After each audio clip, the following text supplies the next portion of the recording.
Padre Celeste, ti ringraziamo per la tua benignità, per questo privilegio che abbiamo di stare dinanzi a te per ascoltare la tua parola, Padre. Lascio l'atmosfera nelle tue mani, Padre Celeste. Possa tu, nella tua grazia, guidarci, parlare ai nostri cuori e lascia che la gioia dello Spirito Santo, Padre, possa invadere le nostre anime. Signore Dio, possa tu guarirci. Lasciamo il resto, Padre, i nostri figli, le nostre sorelle, i nostri fratelli nelle tue mani, Padre. Rimani con noi nel nome di Gesù Cristo. Amen. Prendiamo la Bibbia. Leggeremo nel libro di Matteo.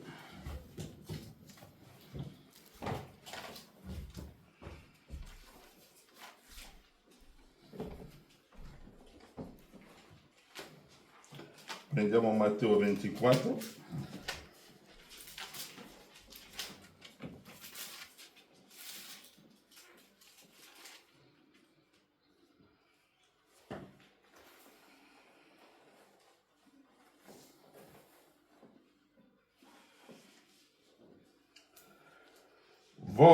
Leggiamo il versetto 6. Voi udrete parlare di guerre e di rumori di guerre. Guardate di non turbarvi. Infatti, bisogna che questo avvenga, ma non sarà ancora la fine. Andiamo in Apocalisse capitolo 16.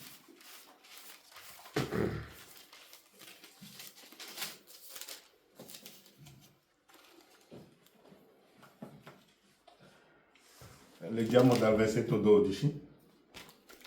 Poi il sesto angelo versò la sua coppa sul gran fiume Eufrate e le sue acque si prosciugarono perché fosse preparata la via ai re che vengono dall'Oriente.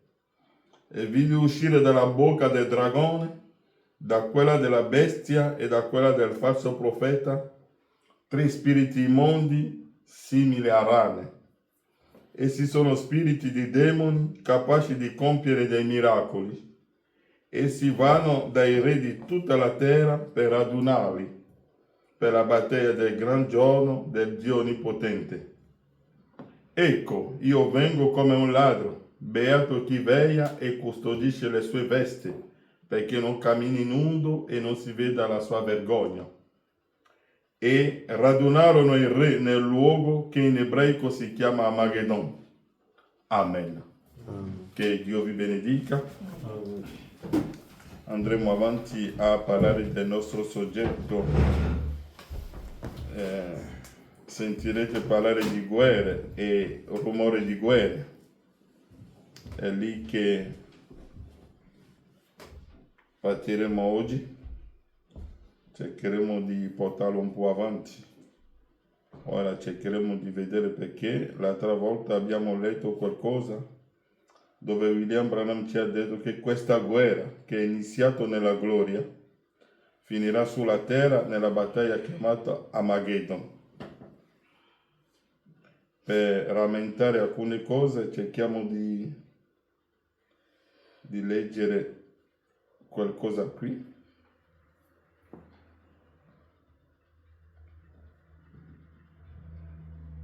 Leggiamo qualcosa qui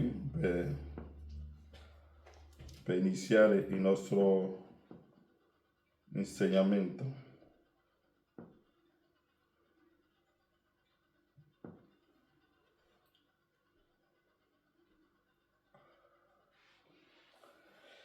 Abbiamo preso nell'opuscolo la più grande battaglia mai combattuta e dal paragrafo 52.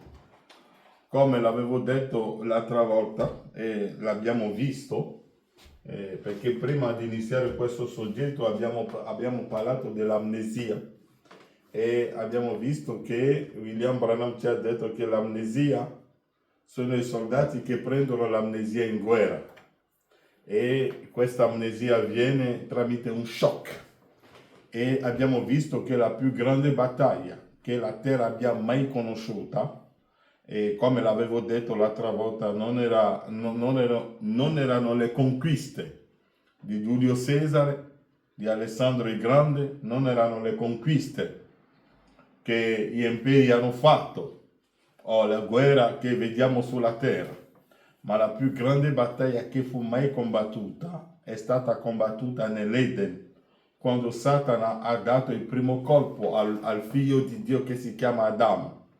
E abbiamo visto che quando Adamo aveva ricevuto questo primo colpo, Adamo ha iniziato a vagabondare per la terra e ha dimenticato la sua stessa identità. Adamo ha dimenticato le sue origini, perché abbiamo capito che l'origine, le nostre origini non sono terrene, ma noi siamo degli esseri eterni. Veniamo dall'eternità e questo l'abbiamo dimenticato. E poi quando i sigilli furono aperti abbiamo capito che non è che la vita eterna qualcuno ce l'ha dato, perché la vita eterna non si dà, ma uno è eterno ed è eterno. Non è che ti daranno la vita eterna. E per questo che William Branham dirà: pardon, non mi dite che Gesù mi ha dato la vita eterna. Perché la vita eterna non si dà. Siamo stati sempre eterni, ma quando abbiamo ricevuto questo shock tramite il nostro padre Adamo in Eden, abbiamo dimenticato chi eravamo e siamo rimasti là a vagabondare per la terra, cercando di ritornare a riprendere le nostre origini. È là che William Branham ci dirà che l'uomo per ritornare a casa ha pensato che il sole poteva aiutarlo, o ha pensato che la luna poteva aiutarlo, ha pensato che l'albero che ha 1000 anni poteva aiutarlo. Tutto questo l'uomo cercava sempre di ritornare per riprendere le sue origini, perché l'uomo, il vero figlio di Dio, ha capito che è caduto da qualche parte e vuole ritornare a questa posizione. Ed è lì che noi oggi, dopo che i sigilli sono stati aperti, abbiamo capito tante cose. E l'uomo nel suo cammino, che cosa è successo? Quando l'uomo era caduto in Eden, la prima cosa che ha fatto il figlio di Dio, invece di rimanere aspettando il padre che l'ha messo in Eden, che cosa ha fatto il figlio di Dio Adamo? È andato a prendere le foglie di fico per coprirsi. E quando si è coperto, Branham dirà che le foglie di fico rappresentano la religione. E quando il padre l'ha visto, il padre lui ha tolto le foglie di fico e lui ha fatto un vestito con un agnello. Dunque 2 agnelli furono uccisi in Eden, uno per fare il vestito a Eva e l'altro per fare un vestito a Adamo. Dunque Dio le ha dato la natura, le ha messe sotto il sangue. E da lì già noi potevamo capire che è tramite il sangue che viene la nostra salvezza. Ok, dunque abbiamo visto tutte queste cose qua e abbiamo visto che quando l'uomo aveva perso quella battaglia, e questa è la più grande battaglia che l'uomo abbia mai combattuto. E ora leggiamo qualcosa per porre il contesto.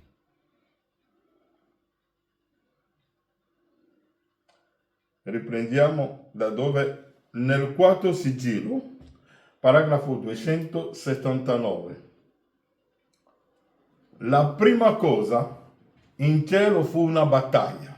E avevo detto che la battaglia che ha avuto luogo in cielo non è la battaglia perché qualcuno è andato a rubare la mela o qualcuno ha preso la moglie dell'altro. Ma William Branham ci dirà che la battaglia che ha avuto luogo nel cielo è che Satana aveva stabilito un altro programma che è diverso dal programma del suo creatore.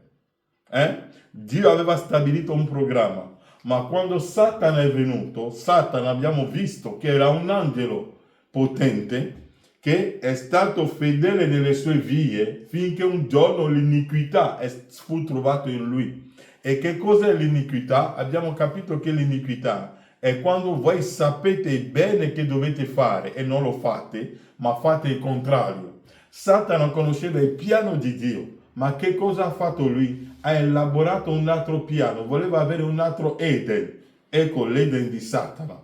e siamo venuti nell'Eden di Satana, ma l'Eden di Dio era un altro Eden, dove c'era la tranquillità, dove c'era la pace. Ma Satana ci ha dato un Eden dove c'è la guerra. La prima cosa in cielo fu una battaglia. Lucifero fu cacciato e venne sulla terra. Poi lui contaminò l'Eden. Così da allora in poi è stato a contaminare. E ora, dalla battaglia in cielo, si arriva alla battaglia sulla terra e deve essere portata a termine. Sulla terra al tempo della fine, nella battaglia chiamata Armageddon. Ora lo sanno tutti. Abbiamo visto che quella battaglia che iniziò in gloria, quella battaglia che è iniziata nella gloria, è venuta sulla terra, e la battaglia, avevo detto l'altra volta, che non è una battaglia eterna, ma che quella battaglia deve essere portata a termine nella battaglia chiamata Armageddon. E dobbiamo sapere che ci sono due battaglie importanti di cui parla la Bibbia. La battaglia dell'Armageddon e la battaglia di Gog e Magog. Ma l'Armageddon è un'altra battaglia e Gog e Magog è un'altra battaglia. Sono due battaglie diverse, in tempi diversi, con delle modalità diverse. Branham dice qui, quella battaglia che ha avuto luogo nella gloria e deve essere portata a termine sulla terra al tempo della fine, nella battaglia chiamata Armageddon. Ora lo sanno tutti. Quella battaglia che è iniziata nella gloria deve essere portata a termine. Non è una battaglia che continuerà sempre. E quella battaglia è tra Dio e Satana. Era Dio e Satana che stanno combattendo. E l'uomo si è trovato in mezzo a quella battaglia. E per fare una guerra bisogna scegliere un campo di battaglia. Bisogna scegliere un campo di battaglia dove gli eserciti scendono per combattere. Oggi come oggi vediamo che gli Stati Uniti e la Russia stanno facendo la guerra e hanno scelto il campo di battaglia l'Ucraina. Là dove hanno portato tutte le loro armi e stanno combattendo due potenze che stanno combattendo tra di loro, ma hanno scelto un campo di battaglia. E notate, quando due elefanti, due giganti si combattono nella foresta, sono gli alberi che pagano il prezzo. Mi seguite? Quando due giganti stanno combattendo nella foresta, due elefanti si mettono a combattere, sono gli alberi e tutti gli erbi, tutti i piccoli animali che pagano il grande prezzo. Perché? Ma in quella battaglia qualcuno deve vincere. E le condizioni per la battaglia sono state poste. Avevo già predicato una volta una predicazione che si chiama "Non combatteremo tutti".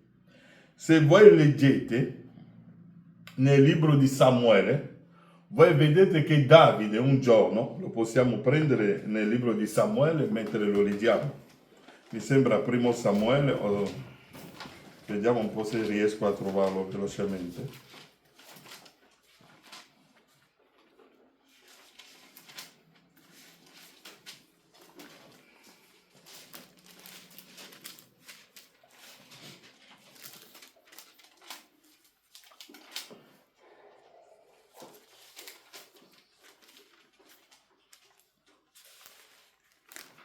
Primo Samuele, capitolo 17.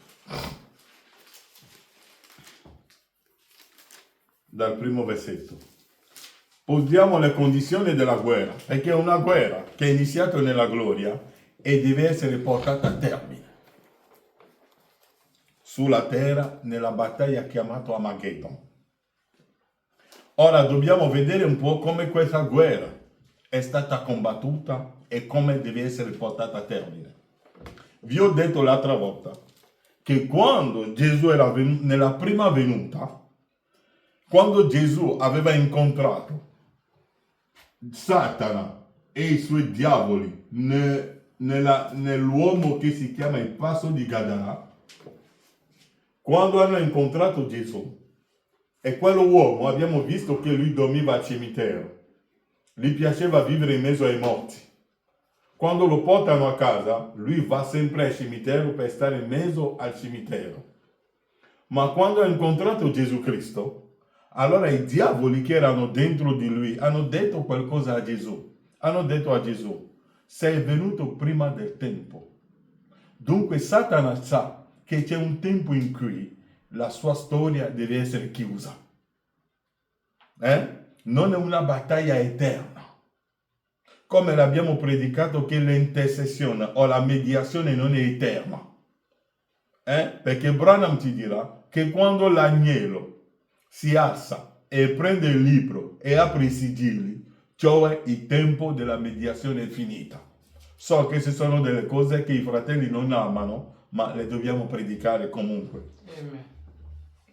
Allora, leggiamo qualcosa qui. Capitolo 17 di Primo Samuele. Vediamo un po' le condizioni di quella battaglia. I Filistei raccolsero i loro eserciti per combattere e si radunarono a Socò, che appartiene a Giuda, e si accamparono tra Socò e Azeca a Efes Dami. Saul e gli uomini di Israele si radunarono anch'essi, si accamparono nella valle dei Terebiti e si schierarono in battaglia contro i Filistei. Ora notate che la Bibbia ci dà una precisione qui nel versetto 3. I Filistei stavano sul monte da una parte e Israele stava sul monte dall'altra. In mezzo a loro c'era la valle. Mi seguite? Quando i due eserciti sono venuti per combattere, cioè quando Dio e Satana stanno facendo la loro guerra, perché tutte queste cose qua che leggiamo nell'Antico Testamento è solo l'ombra della cosa che noi facciamo oggi. Dio, l'esercito di Dio Israele, si è messo l'accampamento su questo lato della montagna. Mettiamo qui Israele. E su quel lato della montagna ci sono i Filistei.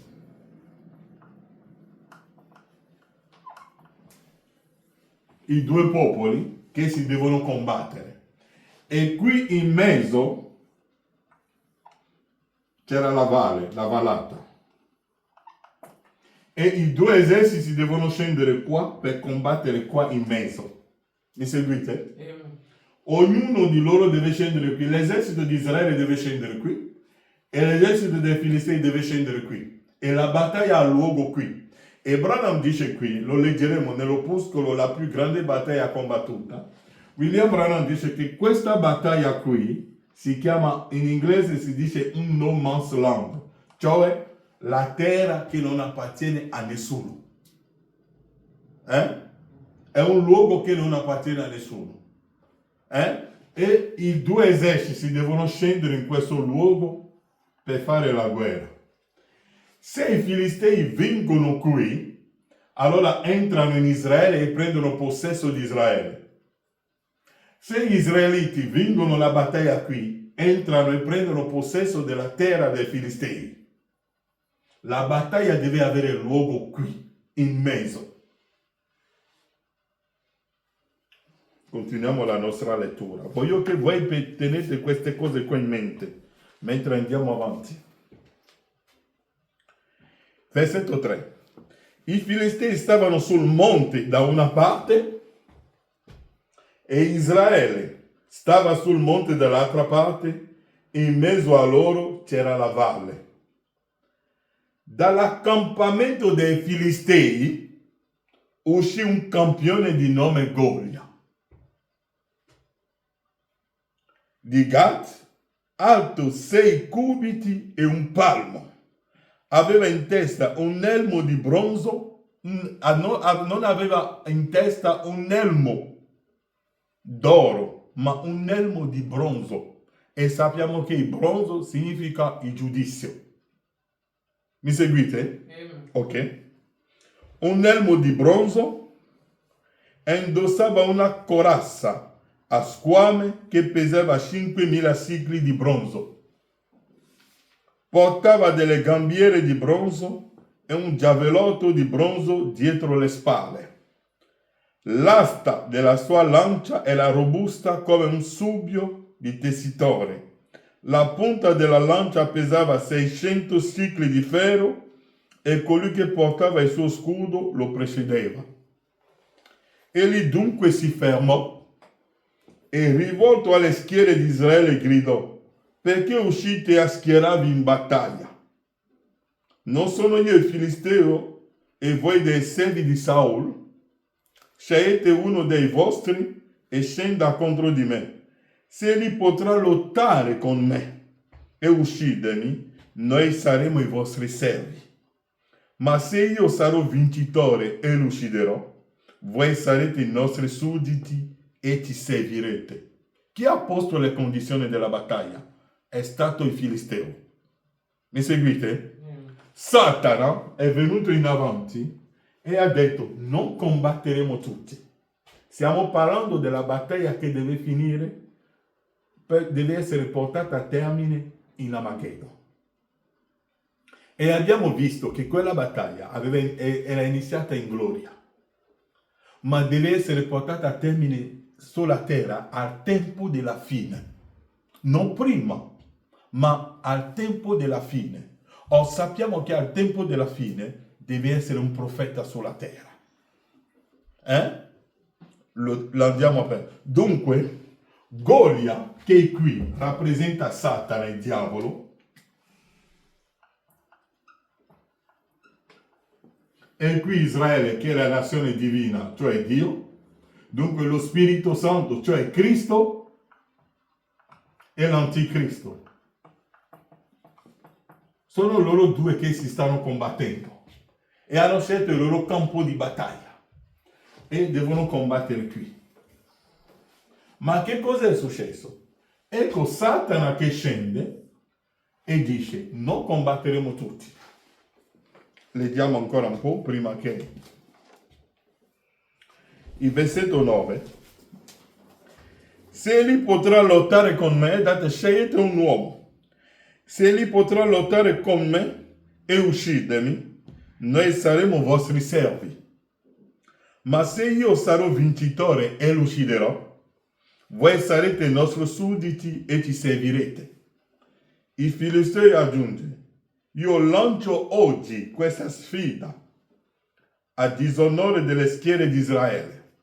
Datemi un uomo e ci batteremo. Quando Saul e tutta Israele udirono queste parole del Filisteo, rimasero sgomenti e ebbero gran paura.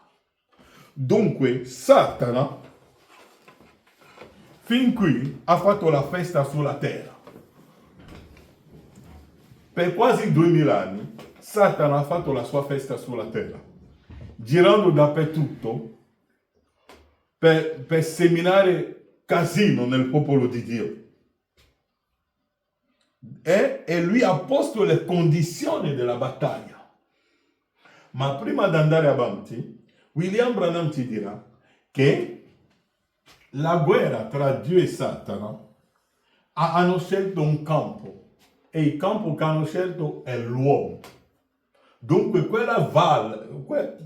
questa vallata qui rappresenta l'uomo. Siamo noi quella vallata, dove Satana e Dio combattono dentro di noi. Satana e Dio combattono dentro di noi. Voglio attirare la vostra attenzione su qualcosa.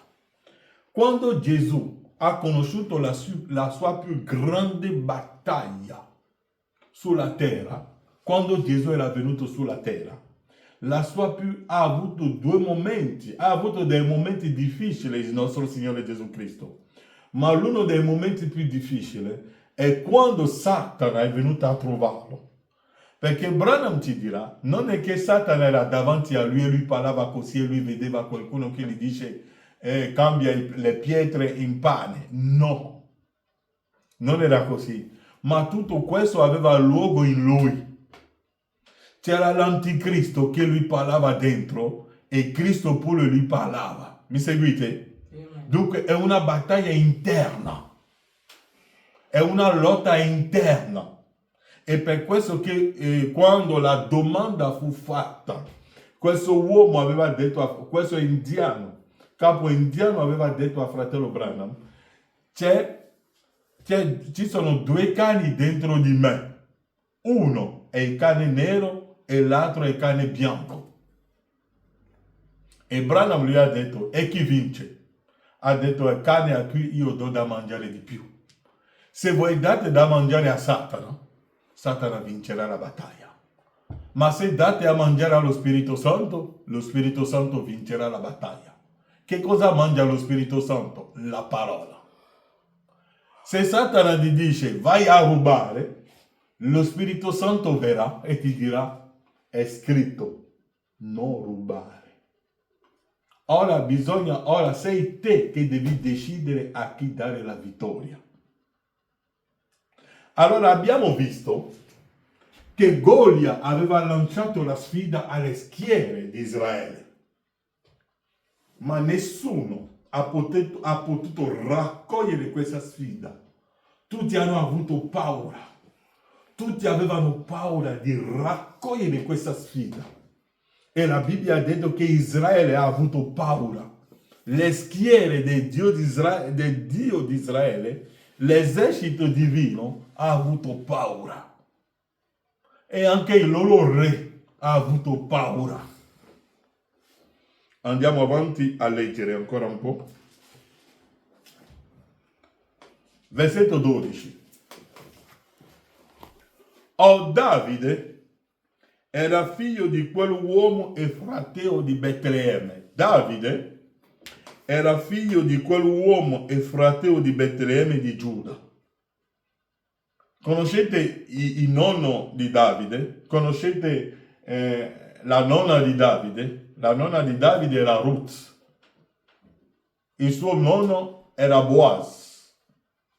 Dunque è una bella storia che possiamo stare lì. Lo leggeremo ora. Davide era figlio di quell'uomo e fratello di Betlemme, di Giuda, che si chiamava Isaia. Questi aveva 8 figli, dunque questo uomo aveva 8 figli e l'ottavo è Davide. Mi seguite? L'ottavo figlio è Davide. Sappiamo che 8 significa l'eternità. È solo l'eternità che può vincere questa battaglia. Mi seguite bene? Perché tutto deve essere messo a terra correttamente per parlare di quello di cui stiamo parlando. Voi sentirete parlare di guerre e di rumori di guerre. Davide era l'ottavo figlio, era il più piccolo e nessuno lo considerava. Se voi leggete bene la vostra Bibbia, voi vedrete che quando Samuele fu mandato per andare a ungere i figli a Betlemme, Davide, quando è arrivato a casa di Isaia, che cosa gli hanno presentato tutti i figli che erano belli. Ma Samuele ha detto no, non c'è qui. Ha detto quello Davide non aveva nessun valore, nessuno lo considerava, ma era lui il prescelto. Davide era figlio di quell'uomo e fratello di Betlemme, di Giuda, che si chiamava Isaia. Questi aveva 8 figli e al tempo di Saul era vecchio, molto avanti negli anni. I 3 figli maggiori di Isaia erano andati alla guerra con Saul. Essi si chiamavano Eliab, il primogenito, Abinadab, il secondo, e Sama, il terzo. Davide era il più giovane, dunque l'ottavo. Qui è la battaglia, è l'Eterno che deve venire per vincere questa battaglia. E per questo che quando Gesù era venuto sulla terra, ha detto la vita eterna. Gesù non ha mai detto che la vita eterna è un luogo dove andremo. Ha detto la vita eterna è è di conoscere te, il Padre, l'unico vero Dio. Questa è la vita eterna. Dunque, quando Branham ci ha detto che la vita eterna non è un luogo geografico, ha ragione, perché Gesù stesso l'ha confermato nella Bibbia. Ha detto la vita eterna è di conoscerti, tu Padre, l'unico vero Dio. Se voi non conoscete il Padre, non avete la vita eterna. Leggiamo ancora un po'. I 3 figli maggiori di Isaia erano andati alla guerra con Saul. Essi si chiamavano Eliab, il primogenito, Abinadab il secondo e Samei il terzo. Davide era il più giovane. Quando i 3 maggiori ebbero seguito Saul, David partì da Saul e tornò a Betlemme a pascolare le pecore di suo padre. Intanto il Filisteo si faceva avanti mattina e sera, si presentò così per 40 giorni. Perché 40 giorni? Tanto per cominciare, Golia era uscito, aveva già sulla sua testa un affare di bronzo. E sappiamo che il bronzo è il giudizio. E per 40 giorni lui veniva sempre avanti per sfidare. 40 significa sempre il giudizio. Dunque lui, tutte le condizioni sono radunate. Leggiamo ancora questa bella storia. Qui troverete tutto dentro. Stiamo parlando che la battaglia deve essere portata a termine al tempo della fine, nella battaglia che si chiama Armageddon. Versetto 16. Intanto il Filisteo si faceva avanti mattina e sera, si presentò così per 40 giorni. Un giorno, Isaia dice a Davide suo figlio: prendi per i tuoi fratelli quest'efa di grano arrostito e questi 10 pani e portali presso ai tuoi fratelli nell'accampamento. Ora il padre ha mandato Davide. Mi seguite? Il padre ha mandato Davide e notate che Davide abitava a Betlemme. Betlemme è la casa del pane di Dio. E il padre ha mandato il figlio per andare a vedere come la battaglia sta andando avanti. E notate che quando Davide è venuto sul campo di battaglia era il 40° giorno. Non è venuto il 39° giorno, ma il 40° giorno. Un giorno Isaia disse a Davide, suo figlio: prendi per i tuoi fratelli quest'efa di grano arrostito e questi 10 pani e portali presso ai tuoi fratelli nell'accampamento. Porta anche questi 10 formaggi al comandante del loro migliaio. Vedi se i tuoi fratelli stanno bene e riportami un segno da parte loro. Il padre voleva avere le notizie. Voleva sapere se tutto andava bene sulla terra e ha mandato l'8° figlio per andare a vedere come la guerra stava andando sulla terra, perché Satana per quasi 4.000 anni ha imbrogliato tutta la terra.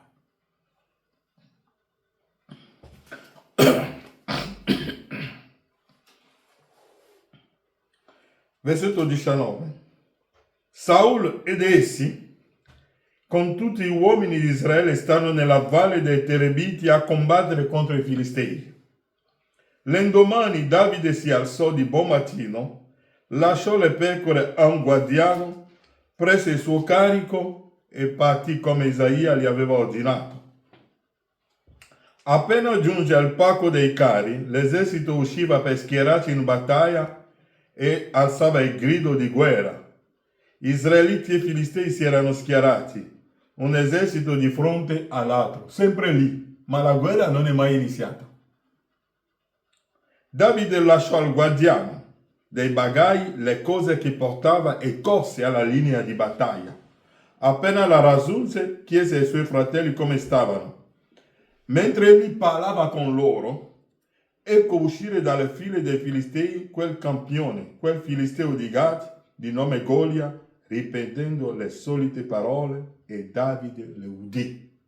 Davide ha udito quello che Golia diceva. Che cosa diceva Golia? Golia diceva: scegliete voi un uomo, non combatteremo tutti. Scegliete un campione. Io sono il campione dei Filistei. Io sono l'anticristo. Scegliete il vostro campione che mi viene a trovare nella valle e che combattiamo questa battaglia e che possiamo tornare ognuno a casa. Se voi vincete la battaglia, saremo i vostri servi. Ma se vinciamo noi, voi sarete i nostri servi. Le condizioni della battaglia l'ha posto Golia. E Davide, quando ha sentito questo, ha detto: ah, questo è una bella cosa. Questa battaglia. E che cosa daranno a chi vincerà questa battaglia? Se io vado a sfidare quell'uomo, che cosa mi darà il re? Che cosa mi darà il re? Hanno detto che il re ha detto: chi vincerà Golia, io gli darò mia figlia. Ah! Allora io avrò la sposa? Sì. Ok, io andrò a combattere questo uomo. E Saul l'ha chiamato. E Saul, che cosa ha detto Saul? Leggiamo che cosa Saul ha detto a Davide. Quando ha saputo che Davide voleva affrontare, voleva andare a combattere contro di lui.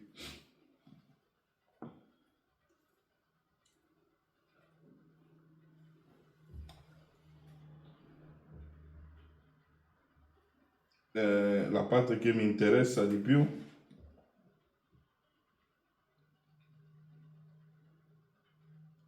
Leggiamo dal versetto 31, quando Davide voleva andare. Le parole che Davide aveva dette furono sentite e riportate a Saul, che lo fece venire.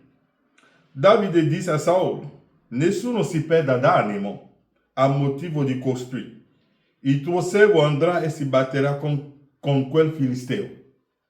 Saul disse a Davide: tu non puoi andare. Questa battaglia non la puoi vincere. Tu non puoi andare a batterti contro quel filisteo, poiché tu non sei che un ragazzo ed egli è un guerriero fin dalla sua giovinezza. Cioè Saul, invece di incoraggiare questo ragazzo, lui ha detto: tu non puoi vincere Golia. Golia, nota che Satana da quei 6.000 anni che sta combattendo dall'Edene ha un'esperienza di guerra. E sapete che Satana l'esperienza di guerra c'era davvero. Perché Satana è un angelo di luce e può cambiare tante forme. È diventato anche un angelo di luce, è diventato un fratello. Si è seduto nelle banche di chiesa.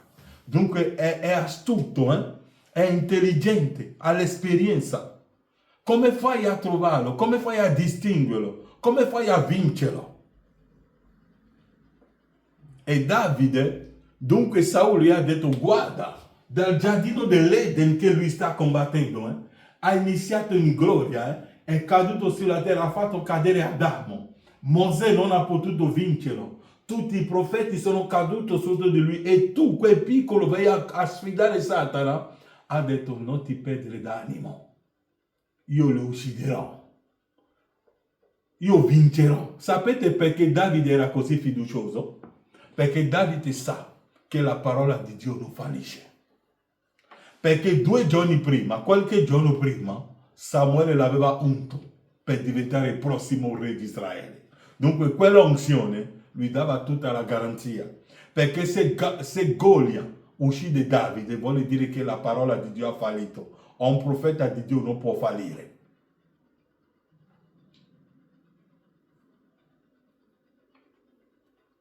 E Golia, Davide ha detto: ok, scendiamo sul campo di battaglia. Branham dice qui, ora leggiamo un po' il profeta. Dunque è stato lui che ha posto le condizioni della battaglia e tutti devono venire qui. E voi vedete, quando Davide è sceso per andare a fare questa battaglia, la Bibbia ci ha detto che Davide è andato al fiume, e dal fiume che cosa ha preso? Ha preso 5 pietre. O sappiamo che l'acqua rappresenta la parola vero.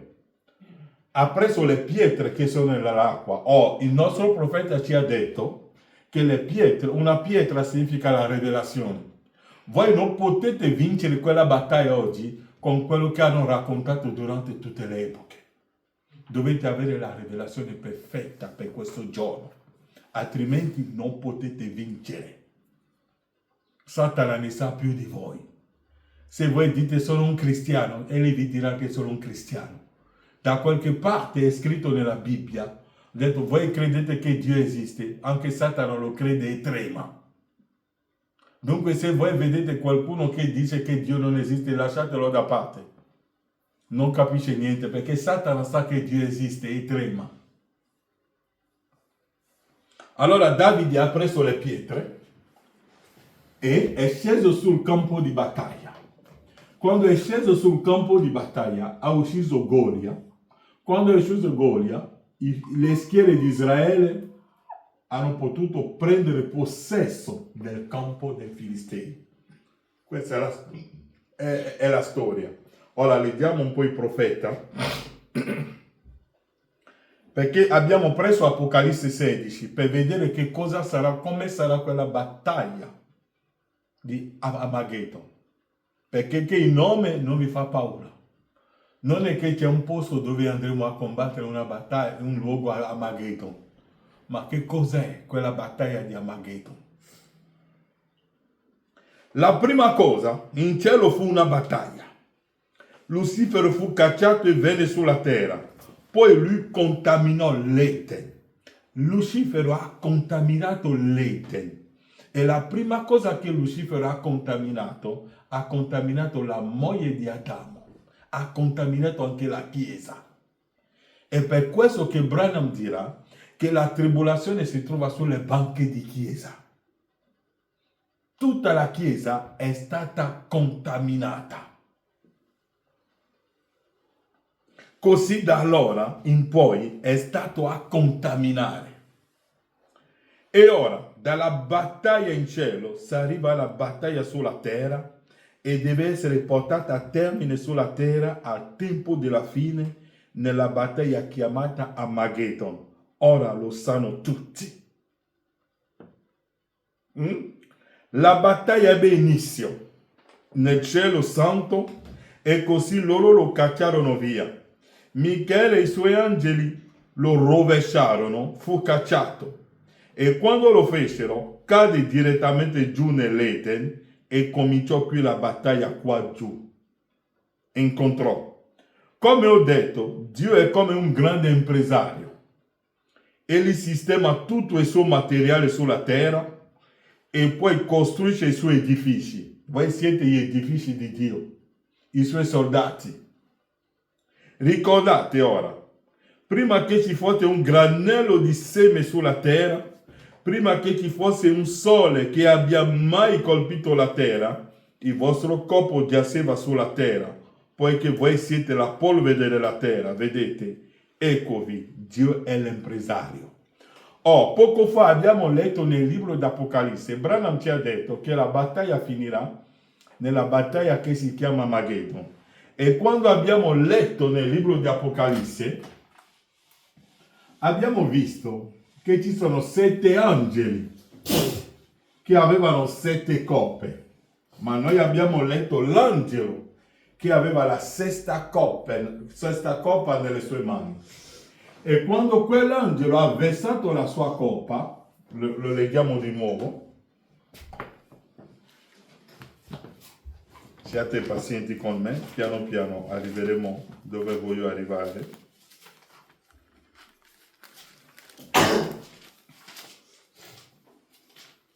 Apocalisse 16.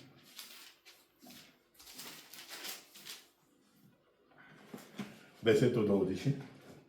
Poi il sesto angelo versò la sua coppa sul gran fiume Eufrate e le sue acque si prosciugarono. Dunque quell'angelo aveva versato la sua coppa. C'è qualcosa nella coppa. Sono le piaghe. quando l'ha versato sul gran fiume Eufrate, che cosa è successo? Le sue acque si prosciugarono perché fosse preparata la via ai re che vengono dall'Oriente. Oh, sappiamo che l'Eufrate, di cui si parla qui, Branham ci ha detto che l'Eufrate è una setta religiosa. Sta parlando della Chiesa Cattolica. Leggete l'opuscolo La festa delle trombe. Versetto 13.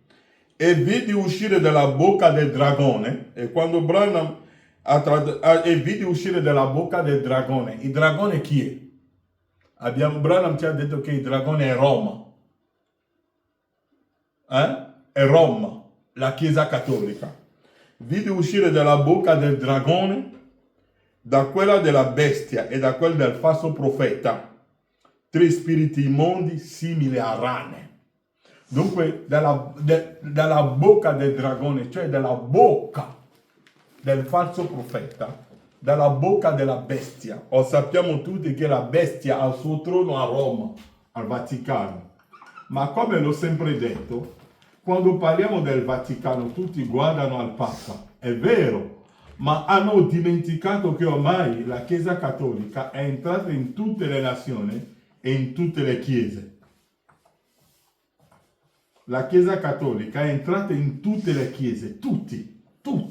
È entrato dappertutto il sistema ecclesiastico e il sistema cattolico. E per questo che Branham ha detto che tutto finirà nel cattolicesimo.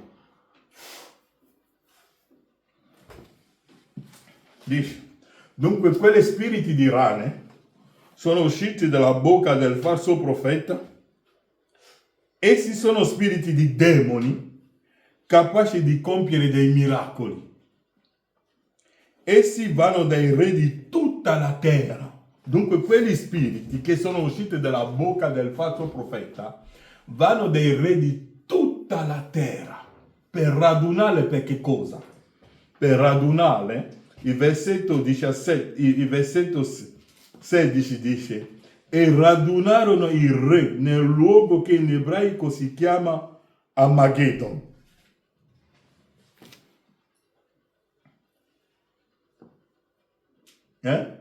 Dunque li ha radunati nel luogo dove, dunque la battaglia di Armageddon sono questi spiriti immondi che vanno a radunare i re di tutta la terra per portarli dove? Alla battaglia di Armageddon. Ora vediamo chi lui è andato a radunare, perché quegli spiriti sono usciti dalla bocca del falso profeta per radunarli dove? Alla battaglia di Armageddon. Chi sono questi re? Come si chiamano questi re? Chi sono questi re che lui è andato a radunare?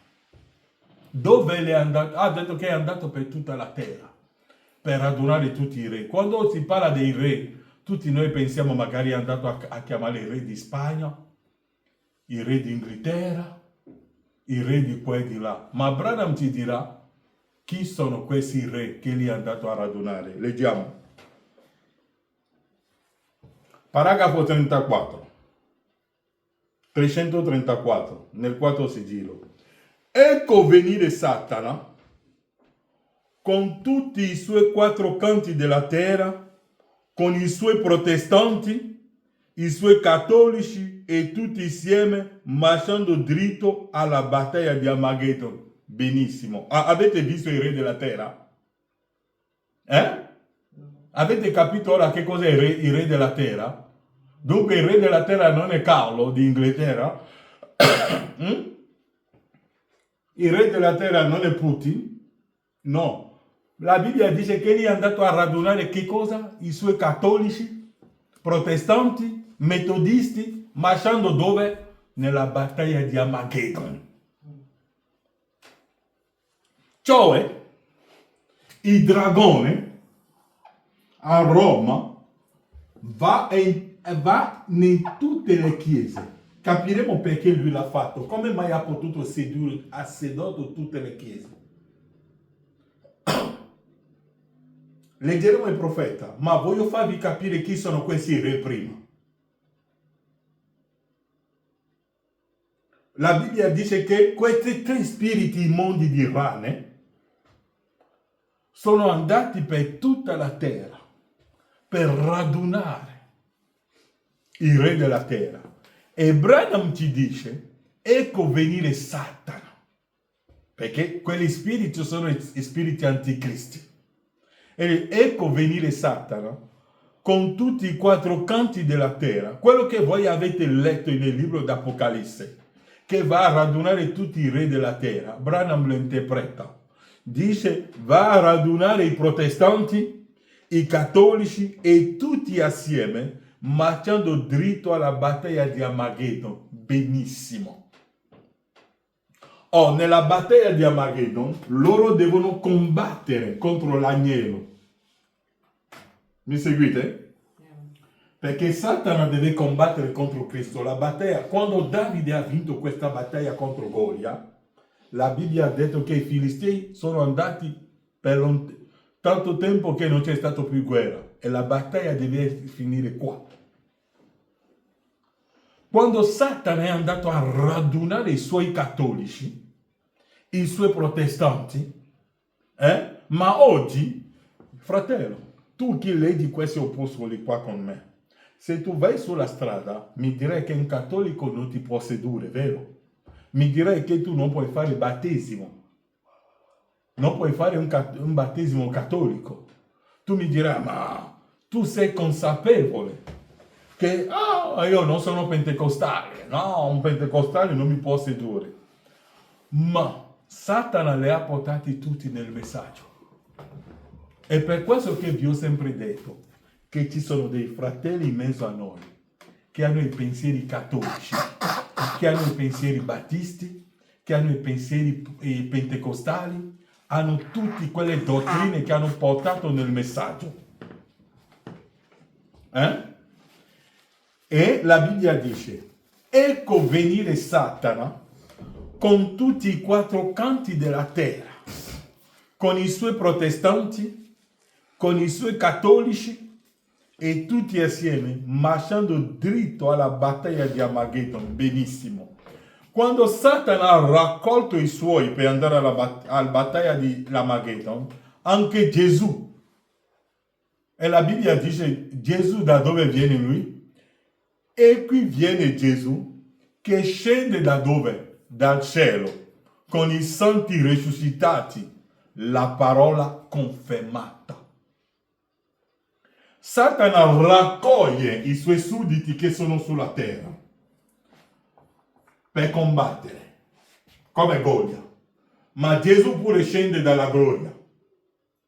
Con chi? Con i santi risuscitati, virgola, la parola confermata.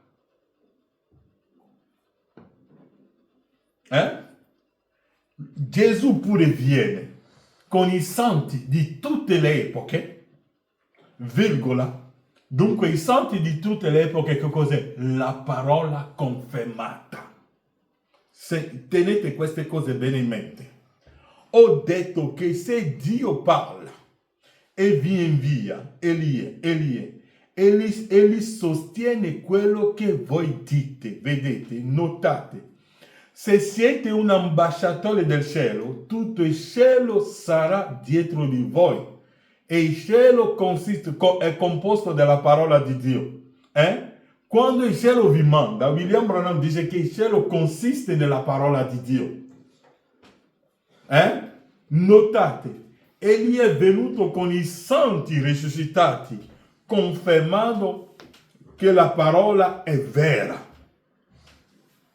Dunque, quando Satana viene con i santi e con i suoi cattolici protestanti, che lui le raccoglie sulla terra, ora leggeremo qualcosa, magari domenica prossima, dove fratello Branham ci dirà, come mai Gesù scende dalla gloria con i santi?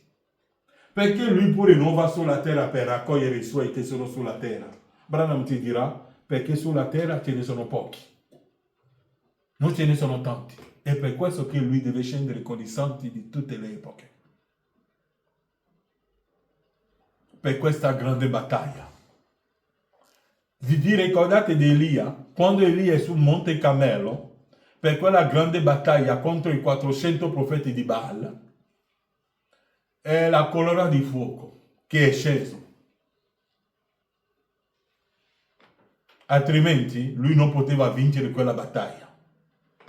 Ma la colonna di fuoco è sceso per confermare Elia. Dunque ricordatevi quello che voglio che voi tenete in mente oggi, questo giorno, è che quando voi leggete che i spiriti immondi di rane, voi sapete che le rane, Branham ci spiegherà perché le rane. Dice che la rana non guarda mai avanti, ma la rana guarda sempre indietro. Spiegheremo perché. Ma quello che voglio che rimane dentro di voi oggi, quando voi leggete nella vostra Bibbia, tanto abbiamo detto che Apocalisse è un libro di simbolo. Quando voi leggete nella vostra Bibbia che lui va per tutta la terra per raccogliere i re della terra per la battaglia di Armageddon, non che lui va a chiamare il re Carlo d'Inghilterra, il re di Spagna, il re... No. Il re che è stato chiamato sono i cattolici, i protestanti, i battisti, i presbiteriani, ecco il re della terra per venire a combattere contro la parola. E Gesù pure scende su un cavallo bianco per venire incontro a lui. Leggeremo il profeta. E quando lui verrà sul cavallo bianco, è lì che la battaglia avrà luogo. Lui scende con i suoi cattolici e Gesù pure scende su un cavallo bianco con i santi di tutte le epoche. La parola confermata. E quando lui scende è per fare che cosa? Per la battaglia di Armageddon. Lo svilupperemo la prossima volta. Che Dio vi benedica. Amen. Benedetto sia il Amen, che ci unisce in Cristo Gesù e santo amore, l'amore divino